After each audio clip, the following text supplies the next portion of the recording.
శ్రీగురుభ్యో నమః. హరి ఓం.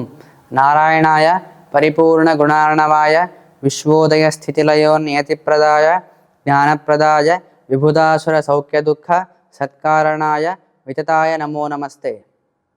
శ్రీ గురుభ్యో నమః. నమస్కారం. నా పేరు రఘునందన్. నేను శ్రీ ఆనంద తీర్థాచార్య మఠద గురువుగారి దగ్గర ఆధ్యాత్మిక విద్యను అభ్యాసం చేస్తున్నాను. 1973 అమెరికా స్టాన్ఫర్డ్ రీసెర్చ్ ఇన్స్టిట్యూట్లో సైంటిస్ట్ ఇద్దరు కలిసి ఒక ఎక్స్పెరిమెంట్ చేశారు ఒక వ్యక్తి మీద. ఈ వ్యక్తి పేరు ఇంగో డగ్లస్ స్వాన్ అని.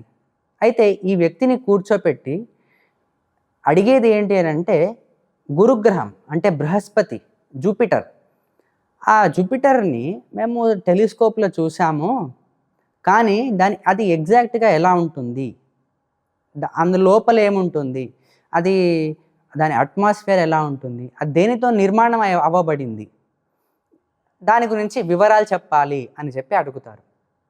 ఈ వ్యక్తి 30 నిమిషాల పాటు ఎవరు నాతో మాట్లాడొద్దు, శబ్దం చేయకూడదు అని చెప్పి అంటాడు. అలా ఒక 15-20 నిమిషాలు గడిచాక 3:30-4 నిమిషాల పాటు ఈ వ్యక్తి మాట్లాడతాడు. గురుగ్రహంలో ముందుగా మనం ఎప్పుడైతే ప్రవేశం చేస్తామో అక్కడ మనకి మబ్బుగా కనిపిస్తుంది, అది ఎల్లో కలర్లో ఉంటుంది, అక్కడ మనకి కొన్ని క్రిస్టల్స్ లాగా కొన్ని కనిపిస్తాయి అని చెప్పుకుంటూ వచ్చి, మనం ఇంకా లోపలికి దిగితే అంటే జూపిటర్ లోపలికి ఇంకా మనం వెళ్తే అక్కడ మనకి కొన్ని పర్వతాలు కనిపిస్తాయి. ఆ పర్వతాలు జ్వాలాముఖి అంటే వాల్కెనోస్ లాగా ఉంటాయి, అవి బద్దలవుతూ ఉంటాయి అని చెప్తూ ఇలా కొన్ని ఆయన వివరాలు చెప్పుకుంటూ వెళ్తాడు జూపిటర్ గురించి. ఇది 1973 ఏప్రిల్లో జరిగినటువంటి సంఘటన. అది నిజమా అబద్ధమా అనేది అప్పటిదాకా ఎవరికి తెలియదు. అది నిజమని తెలుసుకోవాలంటే అక్కడికి ఒకటా ఏదైనా గ్రహాన్ని పంపించాలి, అంటే ఉపగ్రహాన్ని, శాటిలైట్ని ఏదైనా పంపించాలి, లేదా ఒక వ్యక్తి అక్కడికి వెళ్ళి చూడాలి. ఈ రెండూ సాధ్యం కాదు.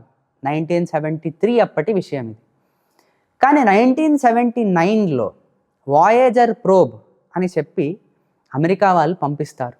ఈ వాయేజర్ ప్రోబ్ ఎప్పుడైతే జూపిటర్ దగ్గరికి వెళ్తుందో అక్కడ ఫోటోలు తీసి నాసాకి పంపించినప్పుడు ఈ ఇంగో స్వాన్ అనేటువంటి వ్యక్తి ఏదైతే డిస్క్రిప్షన్ ఆ జూపిటర్ గురించి ఇచ్చాడో అది చెప్పినట్టుగానే అతనికి అలాగే ఉంది. అక్కడ హైడ్రోజన్, హీలియం ఇలాంటివన్నీ గ్యాసెస్ అక్కడ ప్రకృతిలో కనిపించడం చాలా ఎక్కువగా ఉండడము, ఇతని వివరణ ఎలాగైతే ఉండిందో ఆ గ్రహం గురించి అంటే ఎల్లోయిష్ కలర్గా ఉండడం, అది ఆ ఫోటోలకి మ్యాచ్ అవుతూ ఉండింది అంట. చాలామంది ఆశ్చర్యపోయారు. తర్వాత సెంట్రల్ ఇంటెలిజెన్స్ ఏజెన్సీ వాళ్ళు, CIA వాళ్ళు ఇతన్ని తీసుకొని ఇతన్ని మళ్ళీ వాళ్ళకి కావాల్సినట్టుగా ఇన్ఫర్మేషన్ని వాళ్ళు రాబట్టడానికి ఇతన్ని ఉపయోగించుకుంటారు CIA వాళ్ళు. ఇది అమెరికాలో జరిగినటువంటి సన్నివేశం ఇది. అయితే ఇంతటికీ ఇవాల్టి విషయానికి దీనికి సంబంధం ఏంటి అని అంటే, ఇది ఒక అతిమానుష శక్తి అని చెప్పి అనుకుంటాం. ఈ వ్యక్తి కూర్చున్నది భూమి మీద. ఈ వ్యక్తి భూమి మీద కూర్చొని ఎన్నో కిలోమీటర్లు, ఎన్నో మైళ్ళ దూరంలో ఉన్నటువంటి, అది మన భూమి మీద కూడా కాదు, ఆ ప్రదేశము భూమి అవతల ఉండేటువంటి గ్రహము, అతిపెద్ద గ్రహం. జూపిటర్ చుట్టూత రింగ్స్ ఉన్నాయి అని కూడా ఈ వ్యక్తి చెప్పాడు. అప్పటి వాళ్ళు కాదని చెప్పి వాదించారు. కానీ ఎప్పుడైతే వాయేజర్ వెళ్ళి జూపిటర్ ఫోటోలు పంపించిందో జూపిటర్ చుట్టూ కూడా సాటర్న్కి అంటే శనిగ్రహానికి ఉన్నట్టుగానే రింగ్స్ ఉన్నాయి అని చెప్పి కనుక్కున్నారు. అది ఈ వ్యక్తి అప్పుడే చెప్పారు, 1973లోనే చెప్పారు. దాన్ని వాళ్ళు అలాగే దాచిపెట్టుకున్నారు. అతను చెప్పిందంతా రికార్డ్ చేసుకొని పెట్టుకున్నారు. 1979లో ఎప్పుడైతే ప్రూఫ్ వచ్చిందో వాళ్ళకి, రెండింటిని కంపేర్ చేసుకొని చూస్తే చెప్పినట్టుగా ఉంది. ఈ వ్యక్తి ఇక్కడ కూర్చొనే అక్కడి విషయాలని చెప్పాడు. ఇది మనకి ఎక్కడో కొంత విన్నట్టుగా అనిపించాలి, ఎందుకంటే మనకు అది అలవాటు కదా. వేరే వాళ్ళు ఎప్పుడైతే చెప్తారో వెంటనే మనం చెప్పేది ఏంటి, లేదు మన శాస్త్రాల్లో ముందే చెప్పారు, వేదాల్లో చెప్పారు, పురాణాల్లో చెప్పారు, వెంటనే చెప్తాం. ఇప్పుడు అలాగే చెప్పాలి మనం. అంటే పురాణాల్లో ఉంది అని గొప్పగా అనుకోవాలా, లేదంటే పురాణాలని మనం రెఫర్ చేయలేదని చెప్పి అనుకోవాలా అని మనల్ని మనం ప్రశ్నించుకోవాలి. దానికి జవాబు ఏం రావాలంటే రెండోది రావాలి. మనకి పురాణాల్లో ఆల్రెడీ చెప్పబడ్డాయి, మన గ్రంథాల్లో చెప్పబడ్డాయి. ఒక వ్యక్తి ఒక చోట కూర్చొని ఇంకో చోట ఏం జరుగుతుంది అని ముందుగానే చెప్పేస్తారు. భవిష్యత్తుని చెప్పడం అని చెప్పి చెప్తాం కదా, ఫ్యూచర్ ప్రిడిక్షన్ అని చెప్పి చెప్తాం. అదంతా మనం ఏమనుకుంటామంటే అది మన చేతుల్లో కాదు, మనకు కాదు అని చెప్పి. కానీ ఇప్పటిదాకా ఏదైతే నేను ఉదాహరణ చెప్పానో అది ఉట్టిగా కల్పితం కాదు. ఇప్పటికీ మనకి సెర్చ్ చేస్తే దొరుకుతుంది. ఇంగో స్వాన్ అని కొడితే మనకి ఇప్పటికీ దొరుకుతుంది. ఈ అలా ఈ వ్యక్తి మళ్ళీ ఏదో 10,000 సంవత్సరాలు, 20,000 సంవత్సరాల్లో ఉన్నటువంటి వ్యక్తి అతన్ని తీసుకొచ్చి చెప్పడం కూడా కాదు. 1973లో జరిగినటువంటి సంఘటన. అప్పట్లో ఉన్న వ్యక్తికి ఇలాంటి శక్తులు ఎలా వచ్చాయి అనేది ఒక ప్రశ్నార్థకం అవుతుంది. అతనికి ఏదో సాధన ఉండింది. ఆ సాధన చేసుకోవడం వల్ల అతను ఇంకొక ప్రదేశం గురించి తెలుసుకోగలిగాడు. దీన్ని ఔట్ ఆఫ్ బాడీ ఎక్స్పీరియన్స్ అని కూడా అంటారు. రిమోట్ సెన్సింగ్ అని కూడా దీనికి పేరుంది. అంటే ఒక చోట కూర్చొని ఇంకొక చోటులో ఏం జరుగుతుంది అని అక్కడికి మన దేహంతో వెళ్ళకుండా మన సోల్, ప్రాణం మాత్రమే అక్కడికి వెళ్ళి చూసొస్తుంది అని చెప్పి అనుకుంటారు. ఇది ఒక ప్రక్రియ. వాస్తవికంగా సాధన చేస్తే ఇలా జరిగే ఒక ఛాన్స్ ఉంది. లేదు అని కాదు, ఉంది, అవుతుంది. కానీ దానికి తగ్గ సాధన చేయాలి. ఇది కలియుగంలో కూడా సాధ్యమా అంటే ఇప్పుడు దాకా చెప్పిన ఉదాహరణ కలియుగందే. ఆ స్వాన్ అనే వ్యక్తికి ఎలాగైతే శక్తులు ఉన్నాయో అలాగే అది ఎప్పుడూ జరిగినటువంటి విషయం సరే ఇప్పటి కాలంలో ప్రజెంట్ డేలో పాసిబుల్లా అంటే అవును, ఇప్పటికీ మన చుట్టూతే చాలామంది అలాగే తిరుగుతూ ఉంటారు. మనం వాళ్ళని గుర్తించాం. వాళ్ళకి శక్తులు ఉన్నాయని వాళ్ళు ఏం చెప్పుకోరు. ఎందుకంటే అది ప్రశంసన అవుతుంది. వాళ్ళ గురించి వాళ్ళు గొప్పగా చెప్పుకోవడం అవుతుంది. జ్ఞానులు ఎప్పుడు కూడా తమ గురించి తాము గొప్పగా చెప్పుకోరు. వాళ్ళకుంది అని ప్రదర్శించుకోరు. ఏదున్నా సరే దాచి, ఏదున్నా సీక్రెట్గా పెట్టుకుంటారనమాట. అయితే వాళ్ళకి తెలిసింది మాకెందుకు తెలియట్లేదు, దానికి సొల్యూషన్ ఏంటి, ఆన్సర్ ఏంటి అని అంటే మనము అజ్ఞానంలో ఉన్నాం. మనం తెలుసుకోలేదు, వాళ్ళు తెలుసుకున్నారు. అంతే తేడా. వాళ్ళు ఏం తెలుసుకున్నారు అని అంటే వాళ్ళ చుట్టూత అజ్ఞానపు ఆవర్కాలు ఉన్నాయి అని వాళ్ళు తెలుసుకున్నారు. అజ్ఞానం దేని చుట్టూ ఆవరించి ఉంది? వాళ్ళు అంటే ఎవరిక్కడ అని అంటే జీవి. అయితే జీవి అనేది నిజంగానే ఉందా అంటే అవును, ఉంది. ఎలా తెలుస్తుంది అంటే ఈ దేహానికి ఏది ఉండడం వల్ల రెస్పెక్ట్ ఉంటుందో, రెస్పెక్ట్ అంటే గౌరవం ఇస్తారు, సన్మానం చేస్తారు, సత్కారాలు చేస్తారు, లేదా తిడతారు, ఏదో చేస్తారు. అది గొప్ప అవ్వచ్చు లేదా కీడవ్వచ్చు. దేది ఉండడం వల్ల ఈ శరీరానికి జరుగుతుందో దాన్ని మనం జీవి అని చెప్పాలి. ఎప్పుడైతే ఒక వ్యక్తి మరణిస్తారో చెప్పేదేంటి? ఆ శవాన్ని తీసుకెళ్ళి శవము అని చెప్పి పేరుతో కూడా పిలవం. పలానా ఒక వ్యక్తి ఉంటారు, ఆ వ్యక్తి చనిపోయారు అని చెప్పేసి ఆ వ్యక్తికి సంస్కారం జరుగుతుంది అని కాకుండా మనం చెప్పేది ఏంటి? శవానికి సంస్కారం జరుగుతుంది అంటాం. చనిపోయిన వ్యక్తి పేరు కూడా మనం తీసుకోము. అంటే అంత కూడా రెస్పెక్ట్ లేదు. మన శాస్త్రం ఏం చెప్తుంది అని అంటే ఎప్పుడైతే ఒక వ్యక్తి మరణిస్తాడో ఆ శరీరాన్ని ఎండిపోయిన కట్ట కన్నా హీనంగా చూస్తారంట. ఎండిపోయిన పుల్లలు ఏవైతే ఉంటాయో దానికన్నా హీనంగా చూస్తారంట. ఆ శవాన్ని తీసుకెళ్ళి దహనం చేసేయండి ఇంకా అని ఇలాగా. అదే ఉన్నప్పుడు మంచిగా గౌరవం చేసి మాట్లాడతారు. అది దేని వల్ల అవుతుంది అంటే జీవి వల్ల అవుతుంది. ఆ జీవికి శక్తి ఇచ్చింది ఏది అంటే ప్రాణము అని చెప్తాం. ఇది కూడా వాడుక భాషలో ఉంది. ప్రాణం ఉందా పోయిందా అని చెప్పి అడుగుతాం. ఇంకా ప్రాణం ఉంది. ఆ ప్రాణం అంటే జీవి కన్నా కొంచెం భిన్నమైనటువంటిది. అంటే జీవికి శక్తినిచ్చేటువంటిది ప్రాణము, ప్రాణతత్వము అని చెప్పి అంటాం. అయితే మనం ఇంకొంచెం శాస్త్రంలోకి అలా చూసుకుంటూ వెళ్తే ఆ ప్రాణానికి కూడా ఇంకొకరు నియమించే వాళ్ళు ఉన్నారు అని చెప్పి చెప్తాం. దాన్ని మనం ఏం చెప్తాం? అది భగవంతుడు అని చెప్పి చెప్తాం. ఇంతకీ భగవంతుడు ఉన్నాడా లేదా ఎలా తెలుసుకోవాలి? మనం చెప్పేది ఏంటి? లేదు, భగవంతుడు లేడు, దేవుడు అనేవాడే లేడు. ఎందుకు లేడు? అదే ఒక ఆస్తికుడిని అడిగితే దేవుడు ఉన్నాడు అనడానికి అతను బోలెడు రెఫరెన్సెస్, బోలెడు ఎవిడెన్సెస్ చెప్పి దీనివల్ల దేవుడు ఉన్నాడు, దీనివల్ల దేవుడు ఉన్నాడు అని 10-20 ఎవిడెన్సెస్ ఇచ్చి మనల్ని నమ్మించడానికి ప్రయత్నిస్తాడు. కానీ మనం చెప్పేది ఏంటి? లేదు, ఇదంతా ఉట్టి మాటలు అంతే, అన్ని అబద్ధాలు, దేవుడు లేదు, ఏమీ లేదు. ప్రపంచం అంతా కూడా తనంతట తాను నడుస్తూ ఉంటుంది. తనంతట తాను నడుస్తుంది, అసలు దేవుడు అనే వ్యక్తే అవసరం లేదు అని చెప్పి చెప్తాం. మనం ఒకసారి ఆలోచిద్దాం. మన దేహంలో ఎన్ని కణాలు ఉన్నాయో మనకు తెలియదు. కొన్ని ట్రిలియన్స్ కొద్ది కణాలు ఉన్నాయి, అంటే సెల్స్ ట్రిలియన్స్, లెక్క పెట్టడానికి కూడా సాధ్యం లేదు. అది కాకుండా ఆ కణాలకి సపోర్ట్ చేస్తూ ఇంకొన్ని మైక్రో ఆర్గానిజమ్స్ కూడా ఉన్నాయి. అంటే బ్యాక్టీరియా లాంటివి మన దేహంలోనే ఉన్నాయి. మన కీడు కలిగించేవి కావు, మళ్ళీ మనకు మంచి చేసేవి. అవి ఎంతున్నాయి అంటే మన కణాలు ఎన్ని ఉన్నాయో దానికి మూడింతలు. మన కణాలే ట్రిలియన్స్లో ఉన్నాయి, దానికి మూడింతలు ఆ బ్యాక్టీరియా ఇంకా వేరు మైక్రో ఆర్గానిజమ్స్ ఉన్నాయి అని చెప్పి సైన్స్ చెప్తుంది.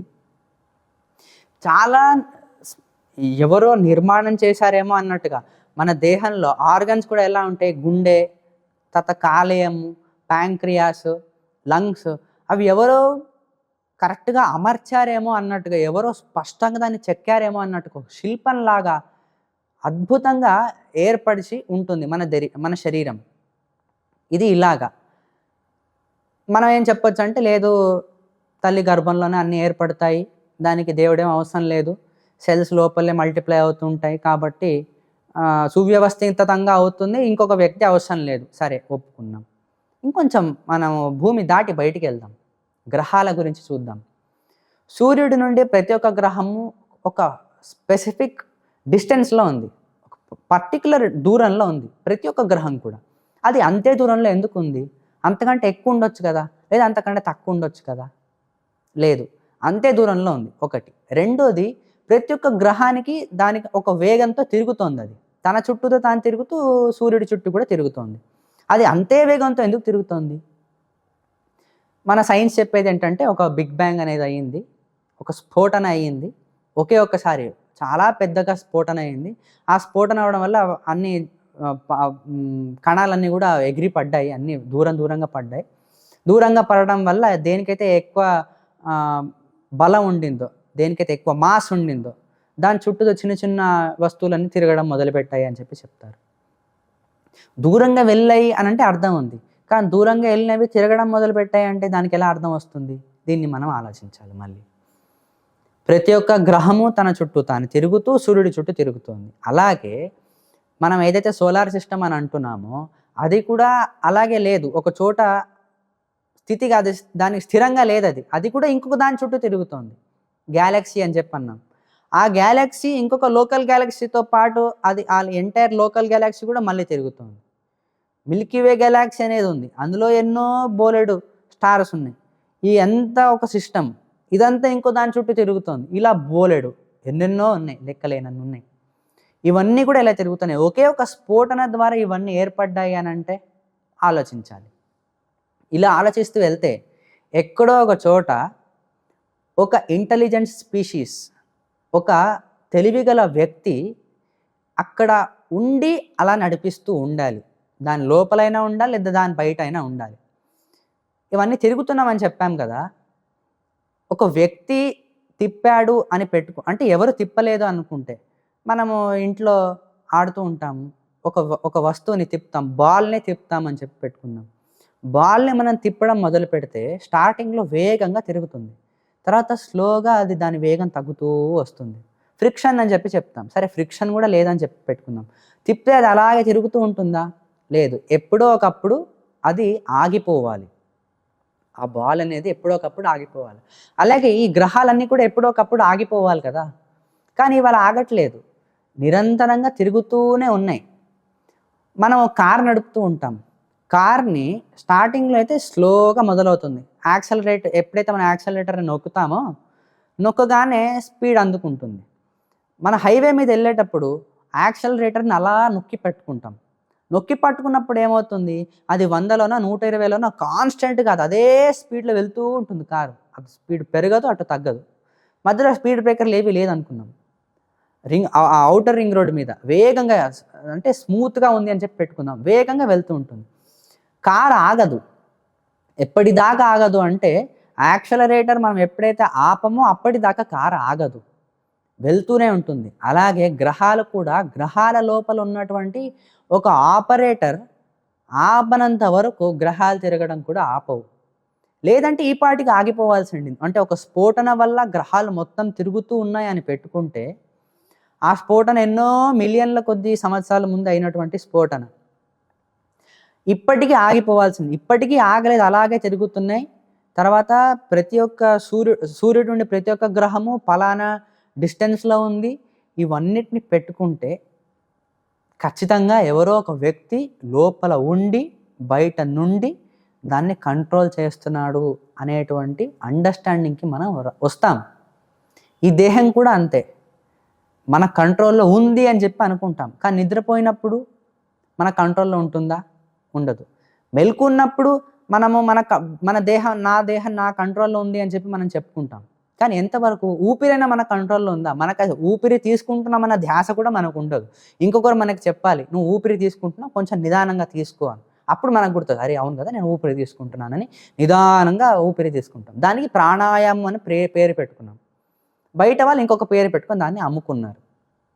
కార్డియాక్ రిథమిక్ బ్రీతింగ్ అని చెప్పి పెట్టుకొని దాన్ని ఒక సైంటిఫిక్ ఆర్టికల్గా చేసుకొని అమ్ముకున్నారు. మన దగ్గర ఉన్నదాన్ని మనం వదిలేసుకున్నాం. ఇది బ్రీతింగ్ అయింది, అంటే ఊపిరికి అయిపోయింది. అలాగే మన దేహంలో ప్రతిదీ, మనం ఆహారం తిన్నాము, తిన్న ఆహారము ప్రతి కణానికి అది వెళ్ళాలి. ఎవరు చేస్తున్నారు? రక్తం చేస్తుంది అనుకుంటా, కానీ రక్తానికి ఆ పీల్చుకునే స్వభావాన్ని ఎలా వచ్చింది? దేనివల్ల వచ్చింది? అది ఎలా పొందింది? అది చూడాలి. ప్రతి ఒక్క కణానికి ఎంత కావాలో అంతే పోషక పదార్థాలు వెళ్తాయి, లేనివి సృష్టింపబడతాయి, ఉన్నవి ఎక్కువైతే తగ్గించబడతాయి. ఎక్కడైనా తక్కువ ఉంటే అక్కడ ఎక్కువ వెళ్ళేలా చేస్తుంది. ఇదంతా ఎవరు చేస్తున్నారు? బ్రెయిన్ ఒకటే కంట్రోల్ చేస్తుందా అంటే బ్రెయిన్ ఒకటే కంట్రోల్ చేయట్లేదు, అది కాకుండా కూడా ఇంకా ఉన్నాయి. ఆహారం మాత్రమేనా అంటే మనం తీసుకున్న ఊపిరి, గాలి కూడా ప్రతి ఒక్క కణానికి కరెక్ట్గా వెళ్ళాలి. వెళ్ళకపోతే మళ్ళీ అదొక సమస్య. అదైనా కంట్రోల్లో ఉందా? అది కూడా మన కంట్రోల్లో లేదు. పోనీ మన రక్తస్రావం, మన రక్తము మన దేహంలో ఎంత స్పీడ్గా వెళ్ళాలి, అదైనా మన కంట్రోల్లో ఉందా? అది కూడా మన కంట్రోల్లో లేదు. ఎప్పటికప్పుడు మారుతూనే ఉంటుంది. సరే, ఇదంతా వద్దు, మనం పడుకొనే ఉంటాం. మనకు చెప్పేది ఏంటంటే మనకు ఏవైతే కళలు వస్తాయో, మనం దేనైతే చూస్తామో అదే మన కళలో వస్తాయి అని చెప్పి అనుకుంటాం. సరే, పడుకునే కన్నా ముందు మనము డిసైడ్ అవుదాం, మంచి కళ రావాలి, దేశానికి ప్రైమ్ మినిస్టర్ అయినట్టు కళ రావాలి, అట్లీస్ట్ నిజ జీవితంలో అవ్వలేను, కళలో అయినా ఒకసారి ప్రైమ్ మినిస్టర్ అవుదామని చెప్పి అనుకుని పడుకుంటాం. ఆ కళ వస్తుందా? రాదు, ఏదో పీడ కళ వస్తుంది మనకి. కళలు కూడా మన కంట్రోల్లో లేవు, కళలే లేవు. మన దేహం మన కంట్రోల్లోనే లేదు, ఏది మన కంట్రోల్లో లేదు. ఏ సమయానికి కాళ్ళు చేతులు కడుక్కోవాలంటే వాష్రూమ్కి వెళ్ళాలని చెప్పి అనుకుంటాం, అదైనా డిసైడ్ అయ్యి ఉంటుందా? లేదు. ఒకసారి నీళ్ళు ఎక్కువ తాగుతాము, అర్జెంట్ వచ్చేస్తుంది, అది మన కంట్రోల్లో ఉండదు. మన దేహంలో చాలా విషయాలు మన కంట్రోల్లో ఉండదు. ఊపిరినే కంట్రోల్ చేయలేం, మహా అంటే ఒక నిమిషం దాకా మనం దాన్ని బిగపెట్టుకొని కూర్చోవచ్చు. ఇలా ఏది కూడా మన కంట్రోల్లో లేదు. కంట్రోల్ చేస్తూ ఇంకొక వ్యక్తి ఉన్నారు అన్నట్టుగా ఎవరు నమ్మించాల్సిన పని లేదు, అది మనకే అర్థం అవ్వాల్సిన విషయం. ఇంకొక విషయం కూడా ఉంది, ఏంటంటే ఆలోచనలు. మనం ఏది ఆలోచించాలి అనేదైనా మన కంట్రోల్లో ఉంటుందా? అది కూడా లేదు. ఏ సమయానికి ఏం ఆలోచించాలి? ఒక టీచర్ ఉంటారు, స్టూడెంట్ ఒక ప్రశ్న అడుగుతారు, ఈ టీచర్ దాన్ని చదువుకోలేదు, తన పుస్తకంలో చదువుకోలేదు, తన జీవిత కాలంలో ఎప్పుడు కూడా దాన్ని రాలేదు. అవుట్ ఆఫ్ ది బాక్స్ ఒక ప్రశ్న అడిగాడు స్టూడెంట్, చాలా అద్భుతమైన ప్రశ్న అడిగాడు, కానీ గురువు గారికి తెలియదు, అంటే ఆ టీచర్కి తెలియదు. అప్పుడు ఏం చేయాలి? అప్పటిదాకా తెలుసుకున్న జ్ఞానాన్ని తాను అక్కడ అప్లై చేస్తే దాని నుండి ఏదో అతనికి ఒక స్ఫోటన అవుతుంది, ఆలోచనకు ఒక స్ఫోటన అవుతుంది. దానితో ఇంట్యూషనల్ స్పార్క్ అని అంటాం దాన్ని, అది వస్తే దాంతో ఆయన సమాధానం చెప్తాడు ఆ టీచర్. ఇదంతా కూడా దేనివల్ల అవుతుంది? ఆ ఇంట్యూషనల్ స్పార్క్ ఎలా వచ్చింది? ఇతనేమో దానికి ట్రైన్ అయ్యి ఉన్నాడా? లేదు, ట్రైనింగ్ లేదు.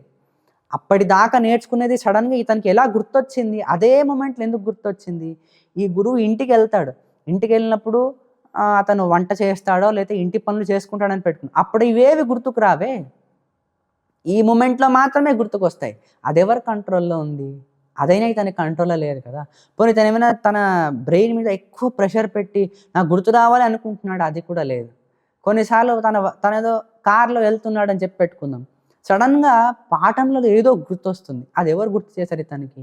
ఇలాంటివన్నీ విషయాలు మనం ఆలోచిస్తూ మనమే తెలుసుకోవాలి, ఏదో ఇంకొక వస్తువు ఉంది, అంటే మనకన్నా బలవంతమైన ఒక వస్తువు ఉంది, దాన్ని మనం దేవుడు అని పేరు పెట్టుకుందాం, అతనే మనల్ని నడుపుతున్నాడు అనేటువంటి జవాబుకి ఎప్పుడైతే మనకి అది அறிவு మనకు వస్తుందో అప్పుడు మనకి శక్తులు ఉన్నాయి, మన చుట్టూతా అజ్ఞానం ఉంది, దాన్ని మనం పోగొట్టుకోవాలి అనేటువంటి జ్ఞానం మనకు కలుగుతుంది.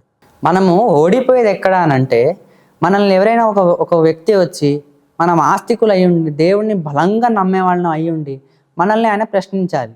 దేవుడు ఉన్నాడు అనడానికి ప్రూఫ్ ఏంటి, ఎవిడెన్స్ నాకు చెప్పు, నాకు చూపించు దేవుడిని అన్నప్పుడు అక్కడ మనం ఓడిపోతాం.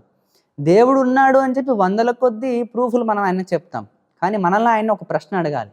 నువ్వు దేవుడు లేడు అని చెప్పి అంటున్నావు కదా, నీ దగ్గర ఉన్న ప్రూఫ్ ఏంటి, దేనివల్ల దేవుడు లేడు అంటున్నావు?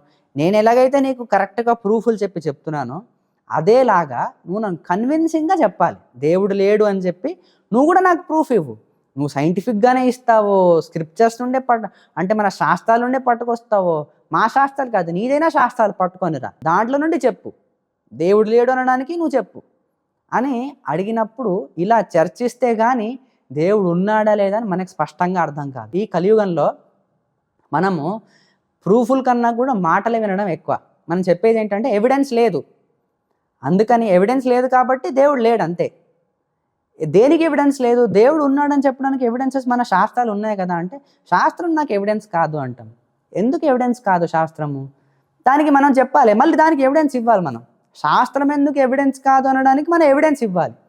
ఇవాళ అదే ఇవ్వట్లేదు. మనం మూఢంగా, ఇప్పుడు దేవుడిని నమ్మేవాడు ఎంత మూఢంగా ఉన్నాడో దేవుడిని నమ్మనివాడు కూడా అంతే మూఢంగా ఉన్నాడు. అతనికి ఒక శాస్త్రం ఉండాలి, దాన్ని అతను ఫాలో అవ్వాలి, అందులోనూ కొన్ని రూల్స్ ఉండాలి. అప్పుడు దేవుడిని నమ్మడు అని అంటే దాన్ని మనం ఒప్పుకోగలగాలి, అప్పుడు మనం ఒప్పుకోవచ్చు. ఇది కరెక్ట్ విధానం యాక్చువల్గా. కానీ మనం ఏం చేస్తున్నామంటే మాటల మాయలో పడుతున్నాం. ప్రపంచం మాయగా లేదు, మాటలే మాయగా ఉన్నాయి. ఆ మాయకే మనం లోనవుతున్నాం అంతే తప్పిస్తే ఈ ప్రపంచం ఒక మాయో, లేకపోతే ఈ ప్రపంచం ఒక మిథ్యానో, లేకపోతే ప్రపంచం ఒక మ్యాట్రిక్స్ అనో, వర్చువల్ రియాలిటీ అనో అది ఏది కాదు. మాటలు మాత్రమే ఒక మ్యాట్రిక్స్. మాటలతోనే మాయ చేసేది, మాటల మాంత్రికులు అందరూ కూడా. మనం ముఖ్యంగా గుర్తుపెట్టుకోవాల్సింది ఏంటి అంటే, absence of evidence is not the evidence of absence. ఇది గుర్తుపెట్టుకోవాలి. అంటే ఎవిడెన్స్ లేదు అన్నంత మాత్రాన ఆ వస్తువు లేదు అని నిఖరంగా చెప్పడానికి వీలవ్వదు. ఇది ఒక్కటి గుర్తుపెట్టుకుంటే, ఈ జ్ఞానం గుర్తుపెట్టుకుంటే ఈ మన జీవితాన్ని మనం జయించేయవచ్చు. ఈ జ్ఞానం ఉంటేనే, అంటే జీవితాన్ని జయించాలి, ఈ కాలంలో జయించాలి. ఈ కాలం అంటే కలియుగము, లార్జర్ స్కేల్లో పెట్టుకుంటే కలియుగం అని. కలియుగాన్ని జయించాలి అని అంటే జ్ఞానంతో మాత్రమే జయించవచ్చు. ఎందుకు అనంటే మనకి ఫాల్స్ ఇన్ఫర్మేషన్, మిస్ఇన్ఫర్మేషన్ అంటే అజ్ఞానము, విపరీత జ్ఞానము, మిథ్యా జ్ఞానము అన్నీ ఇలాంటి అజ్ఞానాలే ఎక్కువ మనకి. దాన్ని జయించాలి అంటే జ్ఞానంతో మాత్రమే సాధ్యం. ఇది కలియుగ లక్షణం. అజ్ఞానం ఉండడము, మిథ్యాజ్ఞానం ఉండడము, విపరీత జ్ఞానం రావడము, మోహము, మహామోహము, తామిశ్ర, అంధతామిశ్రము, ఇవన్నీ కలియుగ లక్షణాలు. ఇవన్నీ కూడా సత్యమే.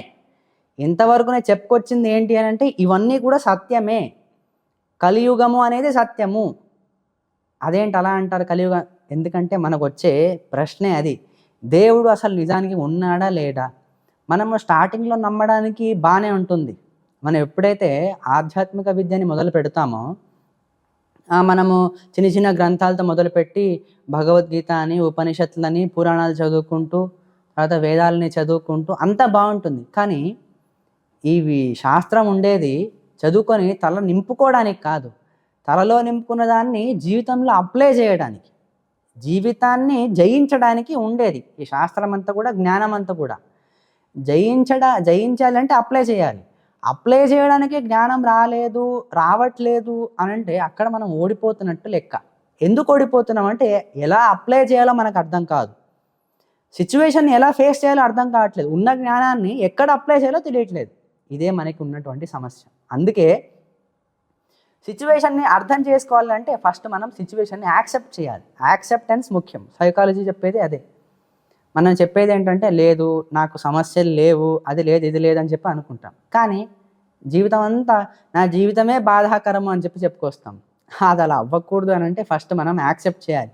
లేదు, సమస్య ఉంది అని చెప్పి మనం ఫస్ట్ అంగీకరించాలి. యాక్సెప్టెన్స్ రావాలి. ఆ తర్వాత అక్నాలెడ్జ్మెంట్ చేయాలి, ఉంది సమస్య, సమస్య ఎక్కడుంది, నాలో ఉంది అని చెప్పుకురావాలి ముందు.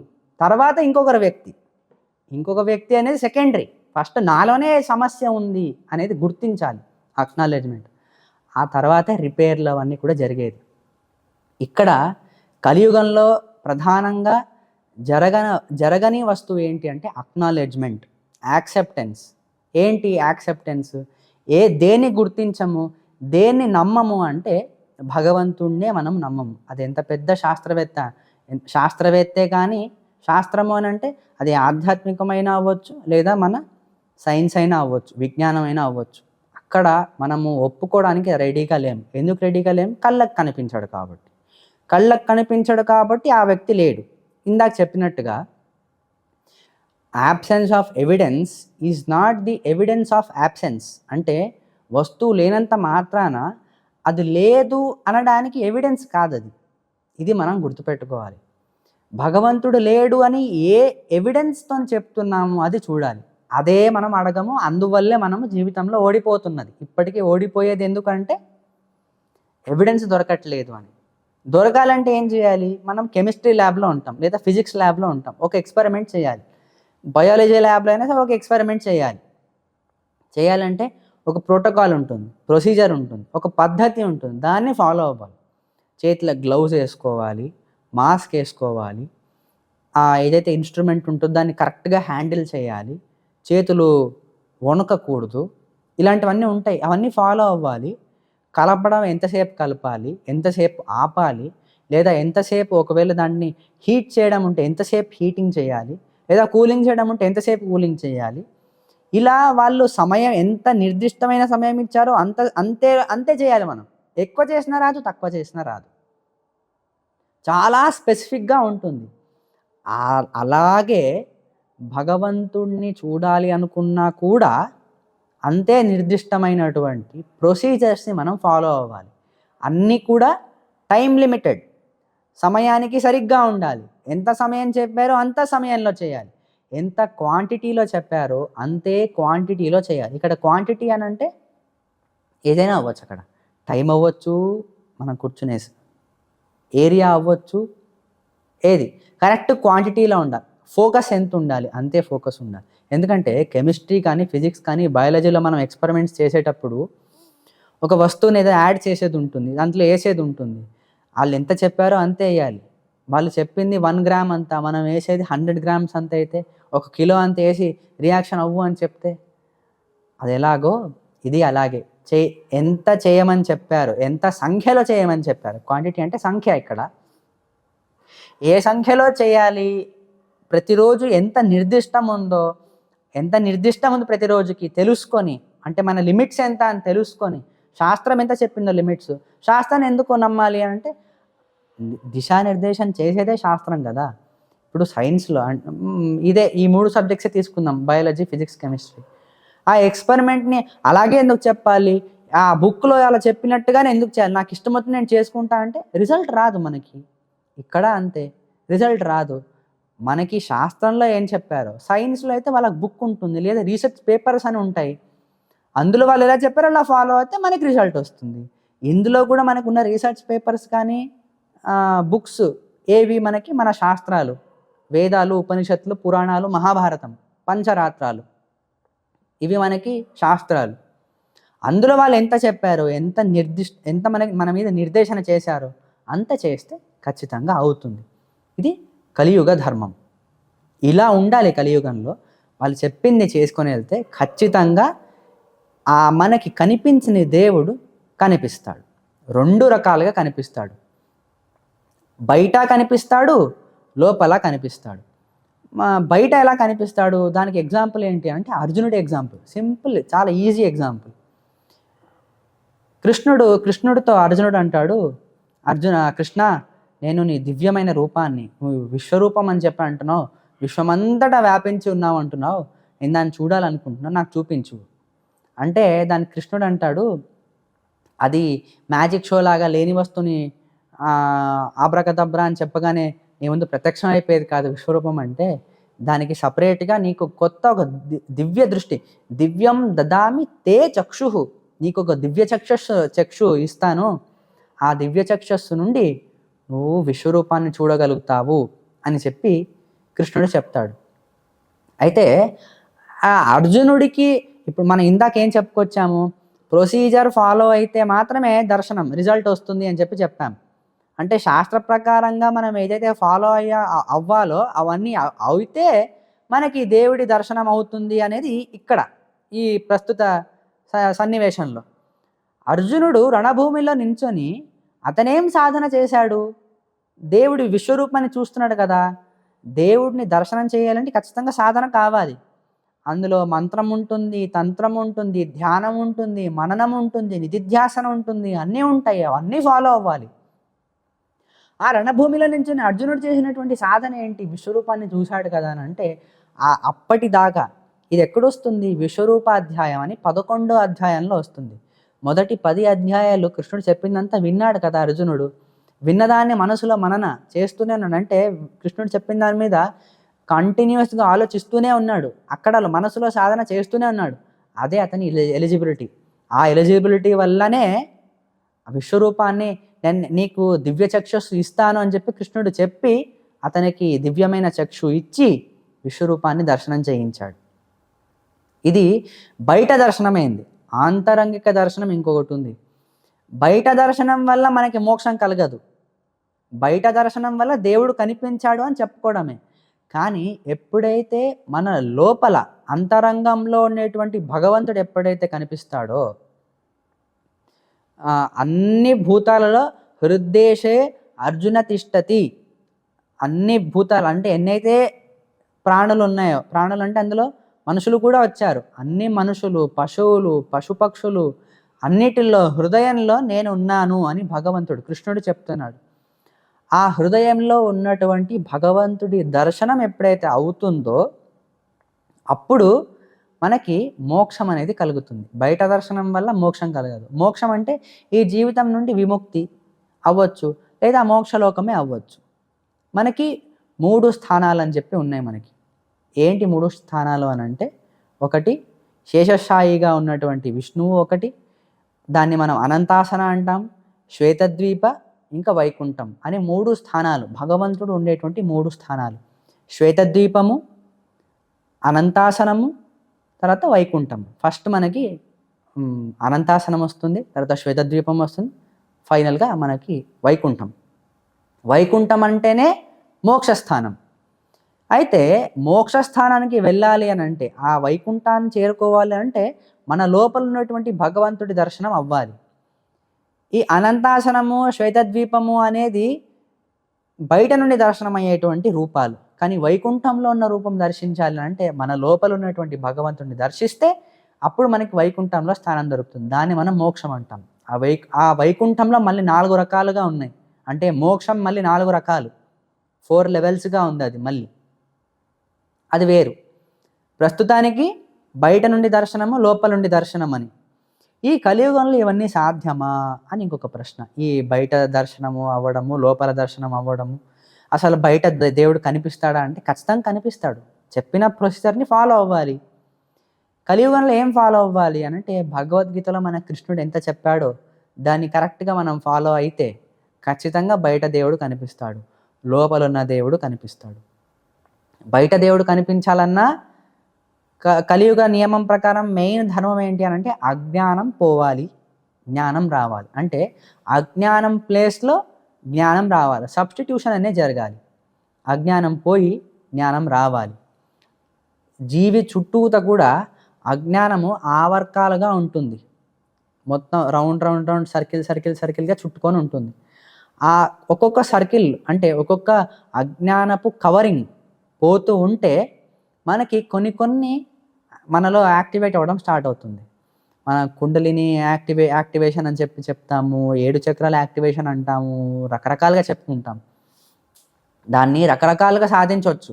కానీ శాస్త్రము ఏదైతే చెప్పిందో సాత్వికమైనటువంటి సాధన వల్ల ఏవైతే చక్రాలని యాక్టివేషన్ జరుగుతుందో అప్పుడు మాత్రమే నిజంగా భగవంతుడి దర్శనం అనేది అవుతుంది. ఇక్కడ మళ్ళీ మనం తెలుసుకోవాలి భగవంతుడు అంటే ఎవరు అనేది తెలుసుకోవాలి. అలా తెలుసుకుంటూ చివరిగా మన అండర్స్టాండింగ్ ఎక్కడికి వస్తుందంటే విష్ణువుని మనం భగవంతుడు అని చెప్తాము. ఈ విష్ణువే మన హృదయంలో ఉండేది, ఈ విష్ణువే సర్వాంతర్యామి, అన్ని చోట్ల వ్యాపించి ఉండేది కూడా విష్ణువే. విష్ణువు అంటేనే వ్యాపించినటువంటి వాడు, ప్రతి వస్తువులోనూ ఉన్నాడు. వస్తువు లోపల ఉన్నాడు, వస్తువు బయట ఉన్నాడు. అటువంటి విష్ణువు యొక్క దర్శనం అవ్వడమే మనము దివ్య దర్శనము, దివ్య చక్షుషు అని ఏవైతే చెప్పుకొస్తామో అవన్నీ విష్ణువు యొక్క దర్శనం అన్నమాట. ఎలా అవుతుంది అంటే ఒక్కొక్క అజ్ఞానపు కవరింగ్ ఎలాగైతే తొలగడం మొదలవుతుందో అప్పుడు మనకి విష్ణువు ఒక దర్శనం అంటే భగవంతుడి దర్శనం అనేది అవ్వడం మొదలవుతుంది. మన జీవి చుట్టూత అంటే మన సోల్ ఉంటుంది కదా, మన సోల్ చుట్టూతున్న లాస్ట్ అజ్ఞానపు ఆవర్కం ఎప్పుడైతే తొలగిపోతుందో అప్పుడు రియలైజేషన్, సెల్ఫ్ రియలైజేషన్ అనేది టర్మ్ ఉంది ఇంగ్లీష్లో, అది సెల్ఫ్ రియలైజేషన్, ఆత్మాన్ని తెలుసుకోవడం అని. మన గురించి మనం అప్పుడు సంపూర్ణంగా తెలుసుకుంటాం. అటువంటి స్థితిలో మన లోపల ఉన్న భగవంతుడు ఒకే ఒక స్పార్క్గా అలా కనిపించి మాయమైపోతాడు.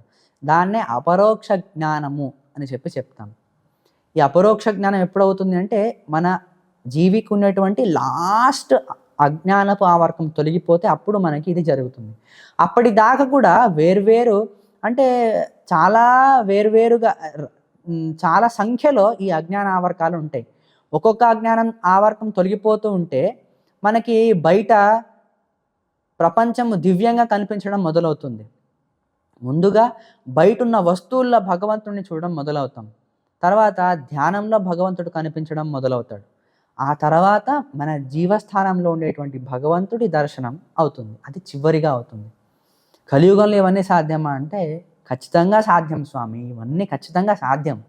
కానీ చెప్పినట్టుగా మనం ఫాలో అవ్వాలి. తల్లి చెప్పినట్టు తల్లి బిడ్డకి ఎలా ప్రేమగా చెప్తుందో అలా ప్రేమగా కృష్ణుడు మనకి భగవద్గీతలో సందేశాన్ని ఇచ్చారని చెప్తూ ఈ జరిగినటువంటి సంభాషణని భగవంతుడికి సమర్పణ చేస్తూ శ్రీకృష్ణార్పణమస్తు.